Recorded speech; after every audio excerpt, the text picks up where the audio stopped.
everyone, how you doing today? It's me, David, coming to you from my whiskey den here in Central Ohio. How's it going over there? It's going pretty good over here. But we're at about the 1 year mark that I've been doing the bourbon reviews here on my channel. And I want to revisit some of the bourbons, some of the whiskeys that, I didn't really care for when I first tried them.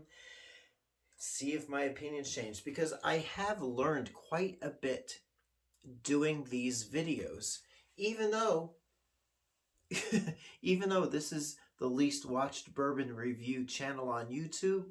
I'm still learning a few things. So here we go. Blade and Bow. This was a store pick at one of my local Kroger stores. Probably last November-ish. I think I picked up a Maker's Mark 101 about the same time. So let's just say November. $50. Wasn't thrilled with it. Just to recap, this is a 91 proof bourbon, Kentucky Straight bourbon whiskey out of the Stitzel Weller Distilling Company in Louisville, Kentucky. This, their gimmick, probably like Blanton's with their horse toppers.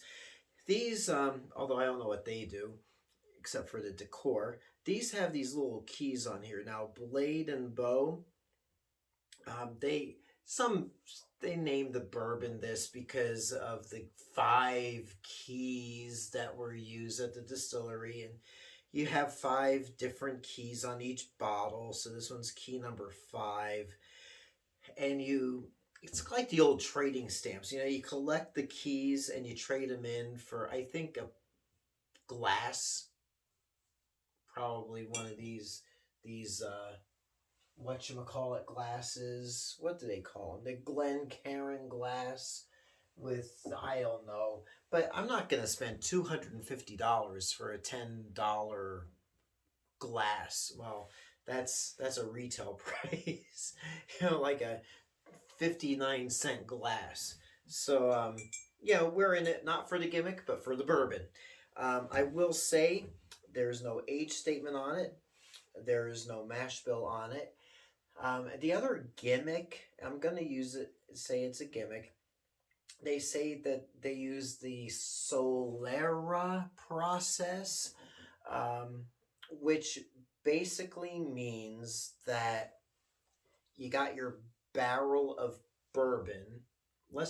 I'm going to simplify this as much as possible. You have your barrel of bourbon. There's still a little bit of the original bourbon from, I guess, decades ago that's in the barrel. It might be they use old barrels. They might use whatever the container is.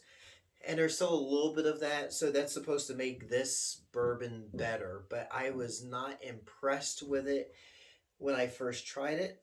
We're past the neck pour a little bit. I don't think I'm not sure if I've even had any since my last review, my first taste review.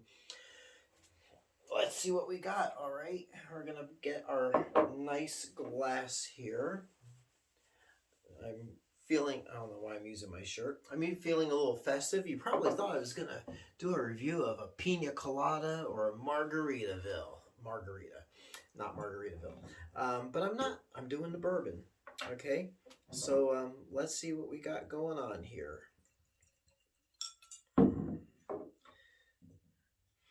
It smells pretty okay. It's got that nice, a deep color, not overly deep. It's nice and balanced. It's not like ultra light or anything. And when you think of Stitzel Weller, what comes to your mind? Weller. So, is this a wheated bourbon? Is it a rye bourbon? Is it a 4-grain bourbon? Is it 4 years old, 10 years old, 58 years old? We do not know.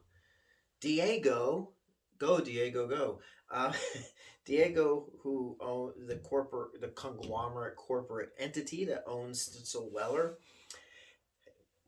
doesn't want to tell us nothing. You know, it could be, I don't want to even say, but let's see what we got. It smells like bourbon. Now, my assessment, I have not watched my first video on this, but as I remember, this was a good $25 bourbon in a $50 bottle. So let's see if past the neck pour it's any better. People seem to really enjoy it. I don't know. We'll see.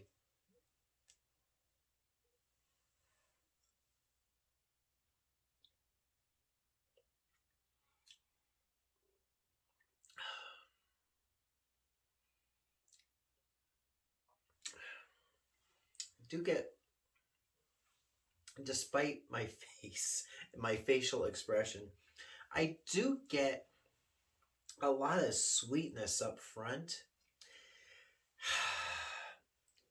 It's not, I'll say it, it's not a $50 bourbon.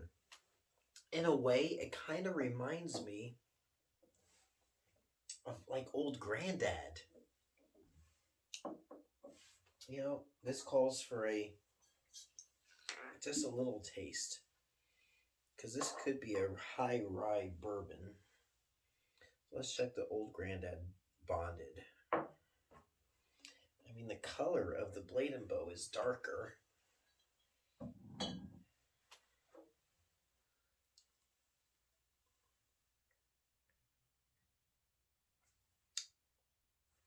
Old granddad bonded's better than this stuff. Yeah, but let's see.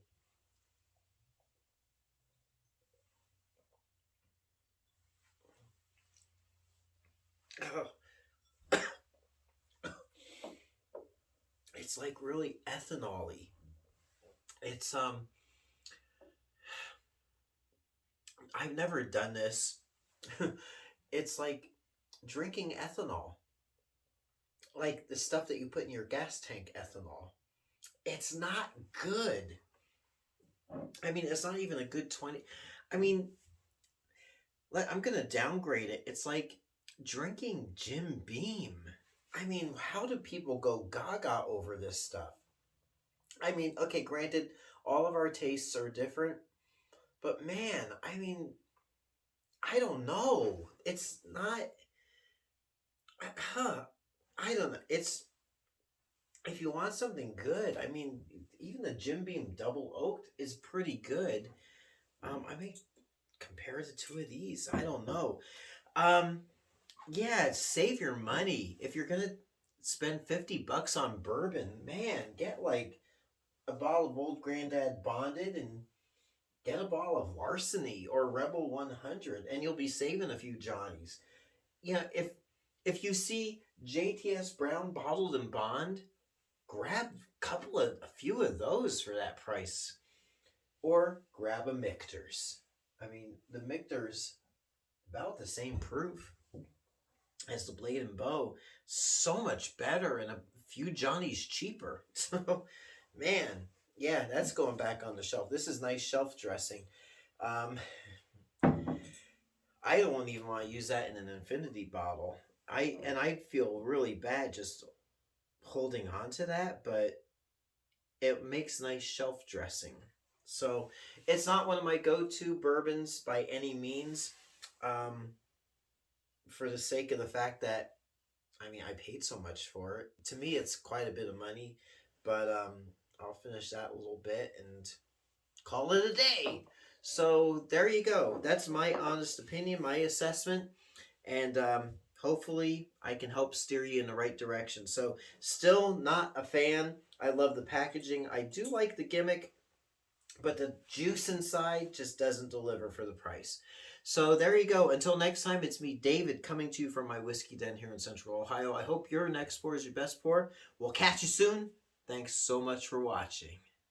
Hey everyone, if you like what you see, please like and subscribe so you can be notified of future videos as they drop. Thanks for watching.